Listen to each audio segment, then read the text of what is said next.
ട്രിച്ചിയിലെത്തി ഒന്ന് നടന്നുവർത്തി ഫ്രഷായി വൈകുന്നേരം ഞങ്ങൾ നേരെ പോയത് 1300ഓളം വർഷം പഴക്കമുള്ള മലൈക്കോട്ടൈ അഥവാ ഉച്ചിപ്പിള്ളയാർ കോവിലിലേക്കാണ്.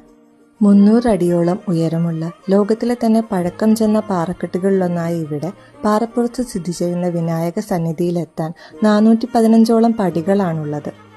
ഇടയ്ക്കിടെയുള്ള ജനാലകളും നടുമുറ്റങ്ങളുമൊക്കെ സമ്മാനിക്കുന്ന കാഴ്ചകൾ ആസ്വദിച്ച് തീരെ ആയാസമില്ലാത്ത രീതിയിൽ കയറാൻ തക്കവണ്ണം പണി കഴിപ്പിച്ച പടികൾ കയറി മുകളിലെത്തി.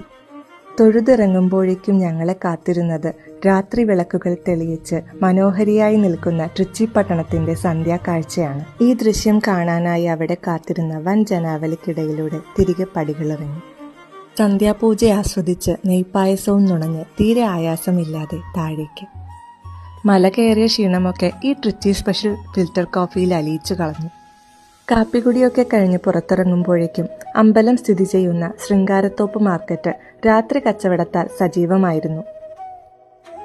അവധി ദിനത്തിലെ തിരക്കിനിടയിലും കണ്ണിലുടക്കിയത് മധുരയാത്രയിലെ രുചിയോർമ്മയായി ഒപ്പം കൂടിയ ജിഗർദാട്ട കടയാണ്. വീണ്ടും ആ അസാധ്യ രുചിയറിഞ്ഞ് മലൈക്കോട്ടയുടെ രാത്രി ദൃശ്യം കണ്ണിലും മനസ്സിലും നിറച്ച് ഈ വീക്കെൻഡ് ട്രിപ്പിന്റെ ആദ്യ ദിനം ഞങ്ങൾ അവസാനിപ്പിച്ചു.